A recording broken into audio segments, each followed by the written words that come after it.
I see mostly preschool children with autism in the early stages, and we know often as babies and very young toddlers they eat fairly normally, although some of the children I see even have issues dating back to very early weaning at a few months old. But most of the time children with autism have started off having a fairly normal eating and weaning pattern.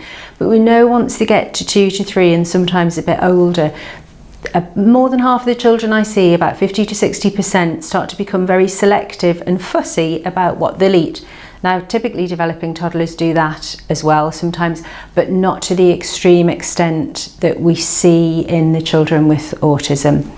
So we often see children becoming very sensitive to the smell, the taste, the texture, the appearance of the food, the colour of it, and that then restricts the type of food they'll eat. And a lot of the children I see stop eating any fruit or vegetables and tend to focus on very bland, what we call beige foods, so carbohydrate-based diets, chips, crisps, toast, that kind of thing, biscuits, that they can finger feed, that are quite dry and often don't have nutritional content. It's a difficult area to tackle. It's something we're aware of, and the reasons for it are complicated. We know that children with autism are quite repetitive. They like the same thing over and over again. That's part of it.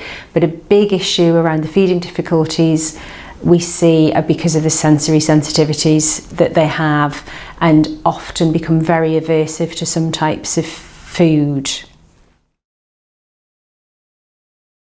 Of all the difficulties we see in children with autism, eating is a particularly challenging one to tackle. And we say right from the outset to families whose children do have eating problems is that there's not going to be a quick fix, and this is going to be a long, slow process.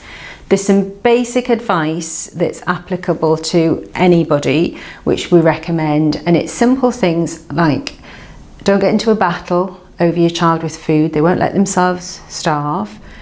It is very anxiety provoking with parents when their child's not eating or is refusing certain things, and your natural reaction as a parent is to want to nurture them, want to feed them.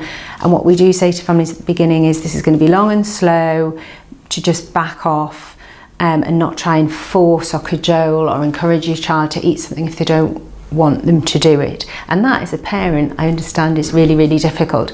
Simple things that help are not feeding their child on their own, not trying to force them if they don't want something, and eating in social groups. So trying to eat together as a family meal, giving the child a plate of food as you would the rest of the family, and getting them to watch other people eating. And often if they see other people eating things, they'll be more tempted to take a bite or a try of it themselves. We often find that because of that, children who are very fussy at home and eating very little suddenly start eating things in a nursery group environment that they don't eat at home, which is incredibly frustrating and disheartening for parents. And I always explain to them it's not them, it's nothing they've done, it's just the nature of it, that little children are often more likely to copy from other young children, and because they've seen the child or children next to them eating a couple of grapes, they might be tempted to do it in that environment where they may not be able to do it at home. So we know that eating in social environments does help, but it being done in a very relaxed, low-key way, just about them seeing other children or other adults or older brothers and sisters eating certain things, they may be tempted to copy them. It depends where you live, and like a lot of services for children with autism, they can be a bit patchy in terms of the provision.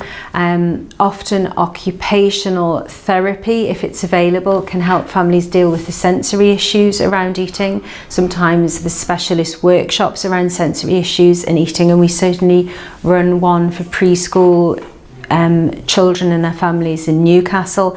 I know that isn't available in every area.